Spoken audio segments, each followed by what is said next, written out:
¿Alguna vez usted ha tenido esta sensación? El de creer que lo ha perdido todo.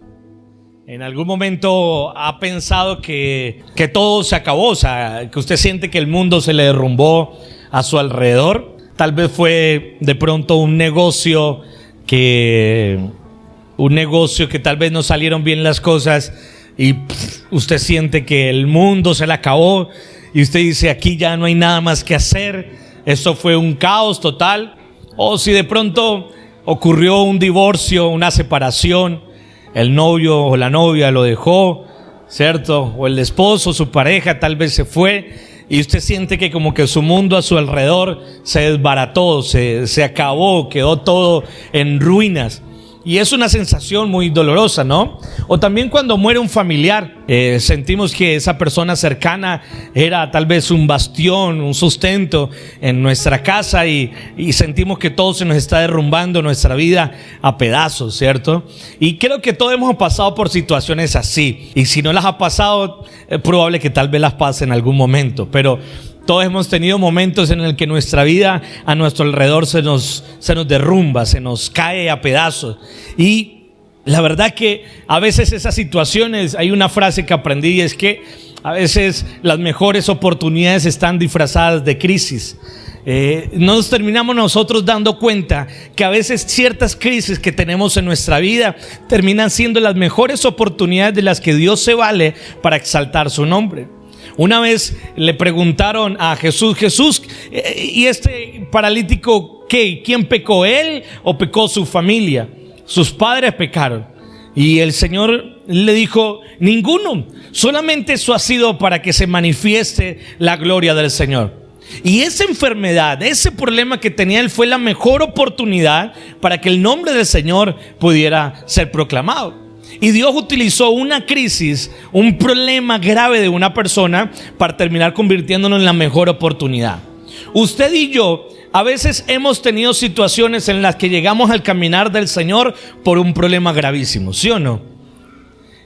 Cuando usted llega y diga: ay, mire que yo llegué a la iglesia porque me estaba divorciando, llegué a la iglesia porque tenía problemas en el hogar, llegué a la iglesia porque tenía problemas económicos, llegué a la iglesia porque estaba mal espiritualmente. Y casi que todos llegamos a la iglesia porque tenemos una necesidad y nos aferramos de Dios porque tenemos una necesidad. ¿Es así o no es así? Creo que la mayoría hemos llegado por una situación crítica a la iglesia a conocer de Dios. Pero usted ahora está en la iglesia, ahora ha conocido del Señor, ha recibido palabra que lo edifique, ¿sí o no? Dios ha entrado a su corazón, ha empezado a sanar su vida, lo ha restaurado. Entonces, ¿qué debería pensar usted ahora de esa crisis que pasó anterior? Si esa crisis lo trajo a los pies del Señor, entonces el Señor utilizó esa crisis para algo bueno, ¿sí o no? Qué bueno entonces que pasó esa crisis y que pasó ese problema, porque esa crisis nos atrajo nuevamente a colocar nuestra mirada en el Señor. Entonces eso es lo maravilloso de poder nosotros encontrar las razones o el propósito de por qué vivimos a veces situaciones que son críticas. Amén. Quiero que abramos 2 de Timoteo capítulo 4 versículo 5 al 8. Pero antes de verla quiero que oremos por esa enseñanza. Padre, queremos pedirte de que tu Santo Espíritu esté con nosotros y nos guíe en todo lo que vamos a hablar. Fue maravilloso, Señor, pasar el tiempo en alabar y exaltar tu nombre, Señor. Pero ahora nos sentamos a tus pies a escucharte hablar la palabra que tú tienes para nosotros, que nos va a edificar, Señor. Que de seguro, Señor, nos vas a hablar, porque no nos trajiste aquí por casualidad, sino con un propósito específico, Señor. Gracias te damos. Amén. Pablo decía esto. Mire lo que decía Pablo en 2 de Timoteo. Pero tú sé sobrio en todo, soporta las aflicciones, haz obra de evangelista, cumple tu ministerio, porque yo ya estoy para ser sacrificado y el tiempo de mi partida está cercano. Y mire lo que dice Pablo: he peleado la buena batalla, he acabado la carrera, he guardado la fe. Por lo demás, me está guardada la corona de justicia, la cual me dará el Señor, juez justo, en aquel día, y no solo a mí, sino también a todos los que aman su venida. Pablo decía: mire, el tiempo ya se me está cortando, ya va a llegar el momento de mi partida en el que tendré que encontrarme con el Señor. Pero Pablo expresó unas palabras que sería genial todos nosotros al final de nuestros días pudiéramos expresarlas, ¿no? Y decir como Pablo: mire, he peleado la buena batalla. O sea, me he enfrentado a muchas aflicciones, me he enfrentado a muchos problemas, pero he peleado y también he acabado la carrera y sobre todo he guardado la fe. Mi pregunta con respecto a sus crisis y a los problemas que usted está viviendo, usted puede decir: he peleado esa buena batalla, he acabado, o sea, he sobrepasado ese problema y sobre todo mi fe se ha mantenido intacta. Porque una cosa es ser probados por Dios y otra cosa es ser aprobados por Dios. ¿Sí me hago entender? Todos creo que en algún momento somos probados por Dios. Pasamos por desiertos, pasamos por dificultades, problemas, aflicciones, pasamos por ellas. Pero la pregunta es: ¿ha sobrepasado, ha terminado esa carrera? ¿Ha sido aprobado? Que digan: mire, chuleado, pasó la materia, pudo soportar todo y se mantuvo en la fe. ¿Y qué pasa cuando usted en la universidad no aprueba una materia? Pues tiene que volver a ver y le dan como hasta 3 oportunidades, creo, para que la pueda ver. ¿Sí o no? Si no la pasa, vuelva a verla. Y yo creo que con Dios a veces pasa similar. Nosotros pasamos una crisis y si no somos aprobados en esa crisis, pues sí o sí vamos a tener que en el camino volver a repetirla en algún momento. Personas que a veces han dicho: mira, que es que estoy pasando por un problema económico, y brum, milagrosamente Dios resuelve el problema. Y después vuelven a veces a pasar por la misma situación, y pasa y vuelven y pasan por la misma situación. Y el problema fue que no fueron aprobados en la primera crisis. Pasaron, ¿cierto? Estuvieron en la crisis, pero no fueron aprobados. Que hayan tenido el chulito y decir: mire, usted comprendió lo que tenía que comprender en esa crisis. Entonces yo quiero hacerles otra pregunta. Usted está pasando por una crisis tal vez ahora, problemas, dificultades, sea lo que sea, de cualquier ámbito. Mi pregunta: ¿usted siente que está siendo aprobado? O sea, que está pasando la prueba, no solamente pasarla por pasarla, sino que diga: hombre, estoy comprendiendo lo que Dios me está enseñando en esa prueba. Porque nada de lo que ocurre en su vida, una vez usted le haya entregado su vida al Señor, nada de lo que ocurre en su vida es por casualidad. Todo ha sido permitido por Dios. Y entonces la pregunta: ¿usted está comprendiendo lo que Dios le está enseñando en medio de la prueba ahora? Cuando por lo regular paso por crisis o dificultades, mi primera pregunta que le hago al Señor es: Señor, ¿por qué estoy pasando por esto? No en reclamo a Él, sino ¿cuáles son las razones? ¿Me estás probando? ¿Viene una bendición mejor? Y si me estás probando, quiero saber en qué es, Señor, para aprenderlo rapidito. Si tengo que humillarme, Señor, si tengo que comprender o administrar, si tengo que aprender a negarme a mí mismo, dígame qué tengo que hacer, Señor, y lo aprendo rápido para ser aprobado en la prueba. O también le pregunto: Señor, ¿esto es consecuencia? ¿La crisis que estoy viviendo es consecuencia de algo? ¿De un pecado mío? ¿De algo indebido que hice? ¿Me estás corrigiendo? ¿Me estás disciplinando? Y si es así, Señor, pues dime también entonces qué tengo que disciplinar en mi vida y qué tengo que corregir. Entonces, tenemos crisis, pero ¿estamos siendo aprobados en esa crisis? ¿Usted está aprendiendo lo que debe aprender en esa crisis? ¿Le ha preguntado al Señor si lo comprendió? Si no lo ha comprendido, es posible que por cuestión de tiempo sobresalga de esa crisis, pero al cabo de un tiempo tal vez se va a encontrar en una situación similar y va a tener que volver a pasarla si no lo comprendió, si no lo vivió. A una persona en alguna ocasión le dije, oraba para que el Señor le diera una bendición, y era un trabajo que tenía, y Dios le dio un trabajo el que le estaba pidiendo. Y le decía yo: mire, la Biblia dice que si somos fieles en lo poco, Él nos va a colocar en mucho más. Lo dice la Biblia.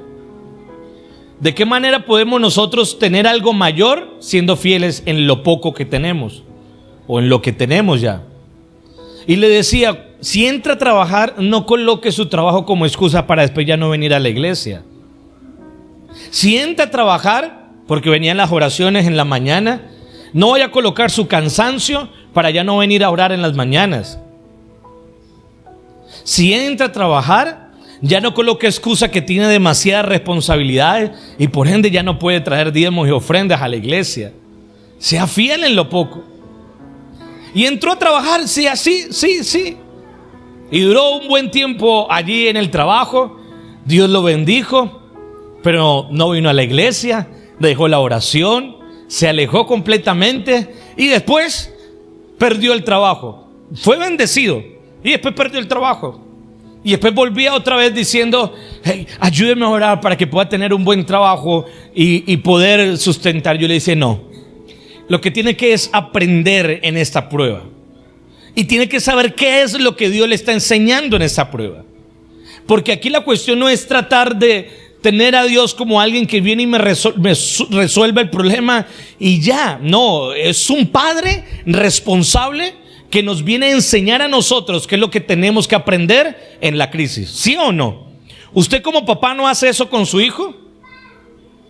Si su hijo pierde el año, ¿usted lo va a felicitar en diciembre con un buen regalo? Posiblemente que no. Usted le va a decir: mire, tal vez la Play tiene que esperar. Tal vez ese celular va a tener que esperar, o el Xbox, o sea, lo que sea, las vacaciones, el viaje, va a tener que esperar. ¿Por qué? Porque quiero enseñarte que la bendición viene como consecuencia de la obediencia, como respuesta, como recompensa de haber obedecido. Y lo que tenemos nosotros que comprender en una prueba es que precisamente si comprendimos lo que el Señor nos estaba enseñando, si obedecimos lo que Él nos estaba enseñando en esa crisis. Y entonces, después quería que le saliera otro trabajo a esta persona y le decía: hasta tanto usted no comprenda de que cuando Dios va a bendecir, usted debe mantenerse fiel en lo poco. Séale fiel. Otra de las cosas que le decía: no descuide su hogar, porque por consecuencia del trabajo descuidaba su hogar y decía: es que ya no tengo tiempo para atender a mi esposa y a mis hijos. Y eso era un grave problema. Era un grave problema. Hay momentos que pasamos en nuestras vidas, dificultades, y esas dificultades nos llevan a vivirlas solas. No sé, pero toda crisis es muy personal. Aunque sea una crisis que afecte a la familia, cada uno tiene que aprender algo de esa crisis. Y es muy personal. Cada crisis es personal. Y me gusta esa historia y la historia de Jacob. En el libro de Génesis capítulo 32, versículo 22 hasta el 32. Génesis 32 del 22 al 32. Y mire lo que dice Jacob, la lucha que tuvo con el ángel en Peniel.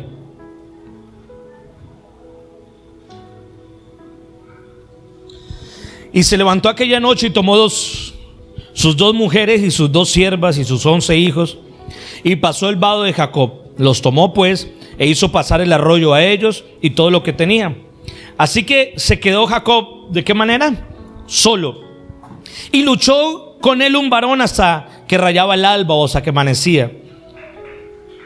Y cuando el varón vio que no podía con él, tocó en el sitio del encaje de su muslo y se descoyuntó el muslo de Jacob mientras con él luchaba. Y dijo: déjame, porque raya el alba. Y Jacob le respondió: no te dejaré si no me bendices. Y el varón le dijo: ¿cuál es tu nombre? Y él respondió: Jacob. Y el varón le dijo: no se dirá más tu nombre Jacob, sino Israel, porque has luchado con Dios y con los hombres y has vencido. Entonces Jacob le preguntó y dijo: declárame ahora tu nombre. Y el varón respondió: ¿por qué me preguntas por mi nombre? Y lo bendijo allí. Y llamó Jacob el nombre de aquel lugar Peniel, porque dijo: vi a Dios cara a cara y fue librada mi alma. Y cuando había pasado Peniel, le salió el sol y cojeaba su cadera. Por esto no comen los hijos de Israel hasta el día de hoy el tendón que se contrajo, el cual está en el encaje del muslo, porque tocó a Jacob en ese sitio, en su muslo, en el tendón que se contrajo. Aquí Jacob, la Biblia nos hace referencia que Jacob tuvo que vivir una situación solo. Sabía que su hermano lo venía a perseguir porque le había, entre comillas, robado la bendición a su hermano. Y digo entre comillas porque a mi parecer en realidad no se la robó, porque él se la compró por un plato de lentejas y el hermano la vendió. El problema estuvo en que engañaron a su padre para obtener esa bendición. Entonces el hermano estaba enfurecido porque obviamente Jacob le había robado la bendición. y venía a perseguirlo para matarlo. Jacob, enterado de esta noticia, cruzó a sus esposas y a sus hijos al otro lado y después regresó al sitio en el que estaba, y dice la Biblia que estuvo allí solo en esta prueba y tuvo una lucha con el ángel de Dios, una lucha. Y quiero destacar esta palabra de que luchó solo, porque nuestras crisis, nuestros problemas a veces las vamos a tener que vivir solos y nos vamos a encontrar solos. Y usted a veces se va a sentir en medio de las dificultades que su cónyuge le dejó, usted se va a sentir que incluso sus familiares lo dejaron, que no solamente lo dejaron y que a veces además le voltearon la espalda o están hablando a sus espaldas. Y a veces va a ser tan raro que usted va a sentir de que incluso Dios mismo le dejó. Obvio, Dios nunca nos va a dejar, su palabra lo dice. Pero a veces hemos tenido esa sensación que en la crisis sentimos que hasta como que Dios se olvidó de nosotros. Porque decimos, se nos vinieron toda la vez, Señor. Toda la vez, ¿por qué no pudiste controlar, Señor, esta crisis o esta situación, Dios? Y sentimos que hasta Dios nos ha dejado solos. Pero lo interesante allí es que Job, al enfrentarse a esta circunstancia o a este problema, pudo librar verdaderamente su batalla. Pudo librar lo que Dios le quería enseñar allí en esta batalla. Y necesitamos nosotros poder comprender qué es lo que Dios nos quiere enseñar a nosotros. A veces las crisis tienen sus razones y sus propósitos, ¿no?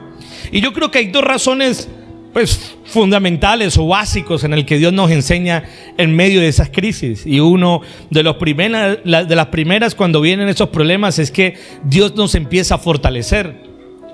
No hay otra manera en que usted pueda fortalecerse si no es generando presión o crisis en su vida. Nosotros los fisiculturistas, cuando vamos a un gimnasio para realizar o sacar músculo, ¿cierto? Pues tenemos que colocarle presión a los brazos, ¿cierto? Y entre más presión, pues vamos a sacar más músculos. Por eso nos conservamos así. Y la manera en la que espiritualmente ocurre en nosotros es similar. La única manera para que nuestra fe se vaya desarrollando es generando presión en nosotros, generando una contraposición a lo que tal vez estamos viviendo. Pues algunos dicen que los aviones no viajan a favor del viento, sino contra el viento, por eso vuelan. Y creo que nosotros lo que vivimos nos ayuda a poder estar fortalecidos en el Señor, en que podamos estar fortalecidos en Él y podamos obviamente vivir y pasar y nuestra fe se vaya desarrollando. Nadie, después de que pasa una prueba, su fe sigue siendo igual. Su fe es completamente diferente. Lo dice el libro de Santiago capítulo 1 versículo 2 al versículo 4.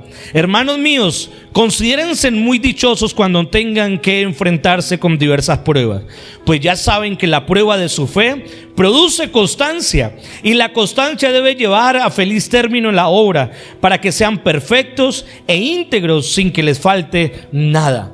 La prueba de vuestra fe nos ayuda a nosotros a poder que produzca constancia, y la constancia nos lleve a ese buen término en la obra, que podamos estar nosotros creciendo. Así que en la prueba que usted está viviendo, de seguro lo está fortaleciendo. Usted no se da cuenta, pero lo está fortaleciendo. También otra de las cosas que hace la prueba es que la prueba hace que Dios empiece a manifestar. ¿Y sabe de qué manera por qué Dios empieza a manifestar en la prueba? Porque entonces Dios está minimizando su capacidad de poder de que las cosas salgan. Cuando usted está en una crisis y usted dice, ya no sé más qué hacer, no sé qué más puedo hacer para poder resolver este problema, ahí es cuando entra Dios a actuar. Y es que quería Dios que usted pasara por esa prueba, ¿no? Dios quería que usted estuviera siendo dependiente de Él desde el inicio. Pero como a veces no lo comprendemos, las pruebas nos ayudan a minimizar nuestros recursos, a minimizar a veces nuestras habilidades, para que el poder de Dios entonces allí se perfeccione. ¿Por qué a Dios le encanta usar a lo más vil y menospreciado, como dice la Biblia? Porque son las personas que reconocen de que no lo pueden y necesitan una ayuda extra. Pablo lo decía, y Pablo decía: mire, le he pedido al Señor que me quite esta habilidad 3 veces, pero Él me dice que me perfeccione en Él, que me perfeccione en su gracia, porque el poder de Dios cada vez más me va a llenar y me va a sustentar. Y entonces Pablo dice: entonces más bien haré alarde de mis debilidades, haré alarde entonces de mis problemas, de mis circunstancias, porque entonces allí el poder de Dios se está perfeccionando. Y a veces Dios anula todo a su alrededor y siente que usted lo está perdiendo todo, con el único propósito de que usted le permita que Él pueda trabajar en su vida, que Él pueda obrar, que Él pueda actuar. Ahora, ¿qué pasa cuando nos sentimos nosotros derrotados? Y quiero contarles acerca de una experiencia en la Biblia. ¿Qué pasa cuando usted se siente frustrado y derrotado? ¿Qué hace Dios con esa derrota? Porque aunque la crisis la está utilizando para bendición, para edificación, también esa misma situación o esa misma derrota, ese mismo fracaso lo va a utilizar para algo muy bueno. Y la Biblia relata, por ejemplo, en el libro de Josué capítulo 8, versículo 1 al 8, y los versículos anteriores, relata la Biblia que aquí el pueblo de Israel, ellos salieron a pelear y le dijeron al Señor: Señor, ¿vamos y los derrotamos? Y el Señor les dijo: sí, vayan. Y fueron a pelear. ¿Y saben qué pasó? Perdieron. Después volvieron y le dijeron: Señor, vamos a pelear nuevamente. Y el Señor les fue más claro y le dijo: vayan y peleen. Y fueron a pelear. ¿Y qué creen? Volvieron a perder. Cuando yo leí esa historia, y eso me pasó por una situación muy similar en mi vida, porque yo decía: pero venga un momento, yo me metí en todo este rollo, Señor, ¿sí? Porque tú me dijiste que lo hiciera. Yo me metí en este asunto porque creo que tú me dijiste que debía hacerlo. Y entonces, ¿por qué estoy frustrado y por qué estoy fracasado? Y yo estaba pasando esa situación en mi vida y tuve mucho confrontamiento, pero el Señor me llevó a este pasaje y comprendí entonces de que el Señor les dijo en 2 ocasiones: vayan, y perdieron. ¿Por qué no lo respaldó el Señor? Y murieron muchos. Fue caótica la situación. Pero sabe, en el versículo 1, Josué capítulo 8, versículo 1 al 8, dice esto. Y aquí ya fue la tercera ocasión en la que le dijeron al Señor si iban a pelear, y el Señor les dijo: vayan. Mire lo que ocurrió. Esta es la tercera ocasión en la que iban a ir. El Señor exhortó a Josué: no tengas miedo ni te acobardes. Toma contigo a todo el ejército y ataquen la ciudad de ahí. Yo les daré la victoria sobre su rey y sobre su ejército. Se apropiarán de su ciudad y de todo el territorio que la rodea. Tratarás a esta ciudad y a su rey como hiciste con Jericó y con su rey. Sin embargo, podrán quedarse con el botín de guerra y todo el ganado. Prepara una emboscada por la parte posterior de la ciudad. Les mentí, no fue un ataque contra una de sus propias ciudades, sino fue contra Ahí. Era un pueblo externo a sus tribus. Me estaba cruzando de historia. Se levantó Josué con su ejército y fueron a pelear contra Ahí. Josué escogió 30,000 guerreros y los envió durante la noche con estas órdenes. Y mire lo que le dijo: ustedes pondrán una emboscada en la parte posterior de la ciudad. No se alejen mucho de ella y manténganse en sus posiciones. Yo me acercaré con mi tropa y cuando los enemigos salgan a pelear contra nosotros, huiremos como la primera vez. Ellos nos perseguirán, pensando que estamos huyendo de nuevo. Y así los alejaremos de la ciudad. Entonces ustedes saldrán de sus escondites y se apoderarán de ahí. El Señor les dará la victoria. Cuando hayan capturado la ciudad, quémenla tal como los ordenó el Señor. Estas son mis órdenes. Huiremos como la primera vez. Esa fue la frase que resaltó en aquella ocasión cuando yo la leía. Huiremos como la primera vez. Pero en esa ocasión no estaban huyendo porque estuvieran derrotados. Mire que la estrategia fue diferente. en 2 oportunidades fueron a pelear, se enfrentaban contra el ejército y los derrotaban, los acribillaban. Entonces, en la tercera ocasión que el Señor les dijo, vayan, aquí la estrategia fue diferente y fue una estrategia dada por el Señor. Y le dijo, ustedes se van a ir a enfrentar, pero antes de enfrentarse, van a colocar una tropa que rodee todo el valle y vaya por la parte posterior de la ciudad, allá en la parte posterior. Y ellos van a estar listos cuando usted les avise. Mientras tanto, ustedes van a salir a pelear como salieron a pelear en las otras ocasiones anteriores. Van a salir a enfrentarse con el enemigo.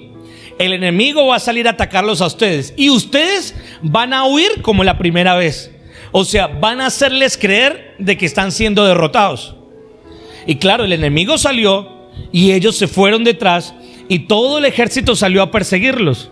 Y cuando salieron a perseguirlos, entonces los de allá que estaban al otro lado hicieron la emboscada y vinieron y atacaron la ciudad y los destruyeron. Y cuando estos estaban aquí peleando, vieron el humo de que su ciudad había sido asitiada y quemada, entonces se desmoralizaron y los de esta parte del ejército se levantaron y empezaron a atacarlos y a matarlos y así los destruyeron. Era una estrategia militar todo lo que había ocurrido allí. Entonces, esta situación me enseña 2 cosas a mí, o una en particular. Me enseña que aquellas situaciones del pasado, Dios las va a utilizar ahora para la victoria. Las mismas circunstancias en las que tal vez usted vivió anteriormente, las crisis que vivió antes, ahora en el presente, Dios las va a terminar utilizando para darle ahora la victoria. Dios, con las circunstancias vividas del pasado, nos va a permitir que eso termine siendo un escalón para poder llegar a la victoria.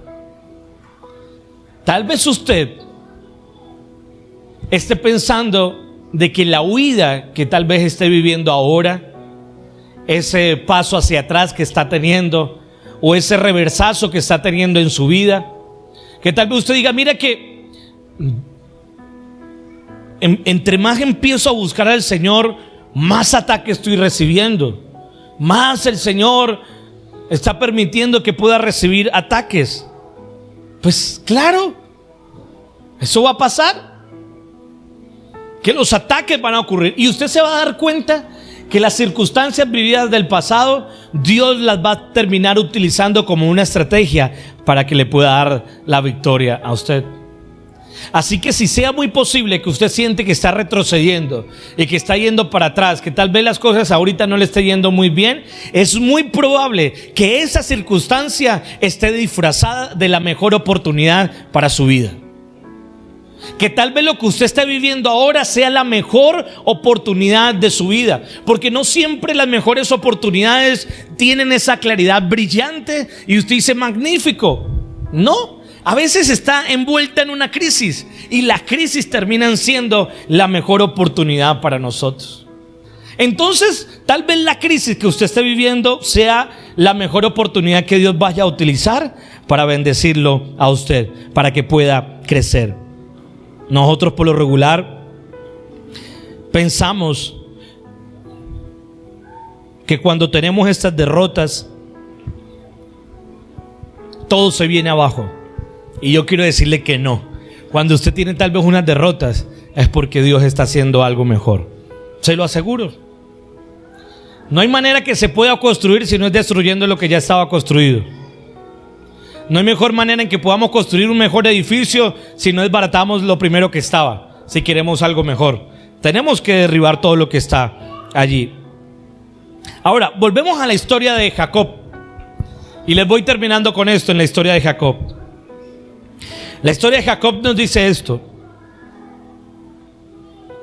que el varón le dijo, ¿cuál es tu nombre? Y respondió Jacob, Jacob.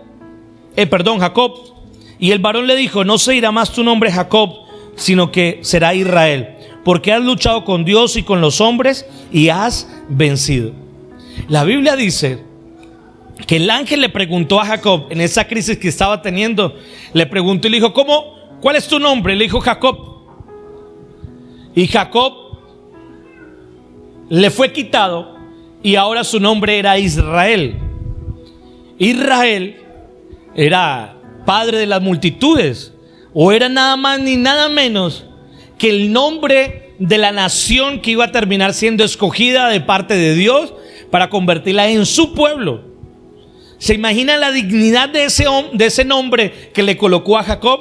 Lo reemplazó por Jacob, quitó Jacob y lo reemplazó por Israel. El nombre, el padre de la nación del pueblo del Señor. Mi pregunta es, tal vez en la crisis que usted está viviendo, lo han etiquetado mucho, ¿o no? Incluso usted mismo se ha colocado unas cuantas etiquetas en la crisis que ha vivido. Algunos le han dicho fracasado, algunos le han dicho perdedor, o usted se cree que tal vez no pudo sostener un hogar y se siente frustrado, o tal vez que es un mal negociante, que yo creo que no, ni la profesión me ayudó para poder mantenerme, y usted se coloca muchas etiquetas. Pero cuando en la crisis estamos aferrados a Dios, estoy seguro que Dios podrá cambiar su nombre, y lo que antes decían de usted será completamente diferente ahora, completamente. Y les quiero regalar esta porción de la palabra para que queden ustedes grabado en casa y la coloquen como un tesoro en sus vidas. En Jeremías capítulo 30, versículo 16 al 20, dice así: todos los que te devoren serán devorados, todos tus enemigos serán deportados, todos los que te saqueen serán saqueados, todos los que te despojen serán despojados. Pero yo te restauraré y sanaré tus heridas, afirma el Señor.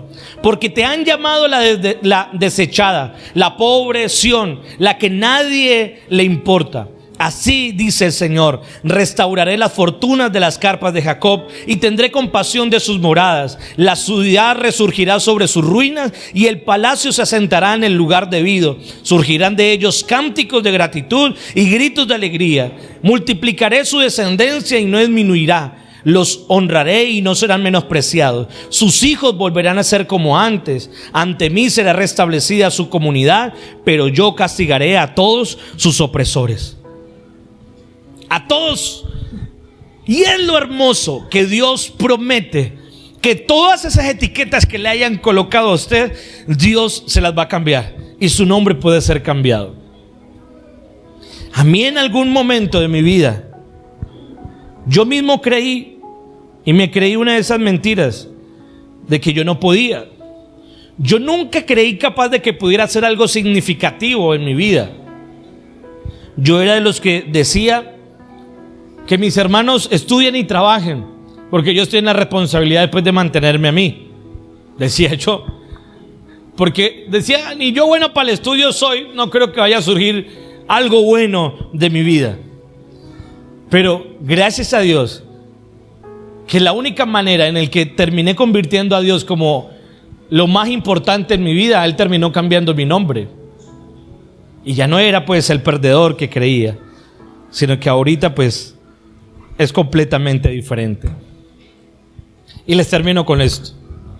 Me encanta la historia de que Jacob dice que el ángel lo descoyuntó, si está bien la palabra, o le produjo una cojera en su pie. Y yo me pregunto, ¿por qué? ¿Por qué el ángel tuvo que haberle producido una cojera? Y no sé tal vez cuál sea la razón, pero trato de darle esta explicación y me encanta y quiero aplicarla. Es muy probable que en las luchas que usted ha tenido, en las crisis que usted ha tenido, surjan muchas cicatrices en su vida. Porque los maltrataron, porque les produjeron dolor y se convierten en cicatrices. Pero déjenme decirles que nunca van a desaparecer. Las cicatrices ahí van a quedar. Tal vez le va a doler mucho recordarlos en su momento, pero una vez sanen, la cicatriz va a quedar ahí y le va a recordar que ahí en su momento hubo una herida que le produjo dolor. La Biblia dice que Jacob salió del lugar cojeando. No podía caminar bien y le quedó para siempre, hasta tanto que todo el pueblo de Israel recordaba eso, no comiendo esa parte del animal. por recordar lo que había ocurrido con Jacob. Se convirtió en una memoria para todos lo que había ocurrido. La cojera de Jacob se convirtió en una memoria para todos. Es muy probable que las heridas que usted esté viviendo ahora le estén produciendo cojera. Tal vez se sienta usted incompleta o incompleto. Se sienta con algún par de cicatrices en su vida. Y eso termina siendo público. Algunos se preguntan, pero ¿por qué todo el mundo conoce mi crisis? Magnífico. ¿Saben por qué? Porque a la final, después, cuando el Señor cumpla su palabra que dice: tú aderezas mesas delante de mis angustiadores. O sea, tú preparas mesas, Señor, delante de aquellos que me oprimían antes. Tú me bendices, Señor, frente a aquellos que antes venían a hablar en contra mía. Tú ahora, Señor, estás preparando un gran banquete y vas a llamar a todos mis opresores y se van a dar cuenta cómo los voy a bendecir, cómo le estoy sirviendo a mi hijo, cómo estoy restaurando a mi hijo. Y a veces es pública la crisis, porque públicamente Dios va a exaltar su nombre. Públicamente Él se va a glorificar en usted. Y la razón es de que el nombre del Señor sea glorificado. Y si usted tiene cicatrices en su vida, esas cicatrices terminarán siendo el mejor testimonio de mañana. Esas cicatrices predicarán más o mejor, de lo que tal vez usted puede hablar. Sus cicatrices le terminarán a usted hablando por usted mismo y decir: pasé por este dolor, pero Dios me restauró, Dios me liberó, Dios hizo esto. Y la gente públicamente que antes le acusaba va a decir ahora: solo Dios lo hizo. No era tal vez alguien importante, ni tal vez lo sea ahora, pero no lo era. Pero Dios utilizó cada circunstancia en mi vida y ahora utiliza las cicatrices que pudo haber en mí para poder terminar bendiciendo a otras personas. ¿Quién mejor que una persona que haya pasado por un problema sentimental termina ayudando más adelante a alguien por la misma situación? ¿Quién tal vez una persona que haya pasado por problemas en su hogar termina siendo utilizado para ayudar a otra persona más adelante? Sus cicatrices van a terminar hablando. Amén. En resumen, aprenda lo que Dios le quiere enseñar con su crisis. ¿Qué Dios le quiere enseñar? Lo segundo es que Dios va a utilizar esa crisis en su vida como una estrategia para la victoria. Estoy seguro. Lo tercero es que Dios va a cambiar su nombre. Y lo que antes le decían, ahora su nombre va a ser diferente. Tal vez sea padre de multitudes. Tal vez sea una nueva generación que Dios esté levantando en usted. Y por último, no reniegue sus cicatrices de las heridas del pasado, porque esas heridas pueden terminar hablando mucho más. Pueden dar más gloria a Dios de lo que tal vez usted puede hablar. Amén.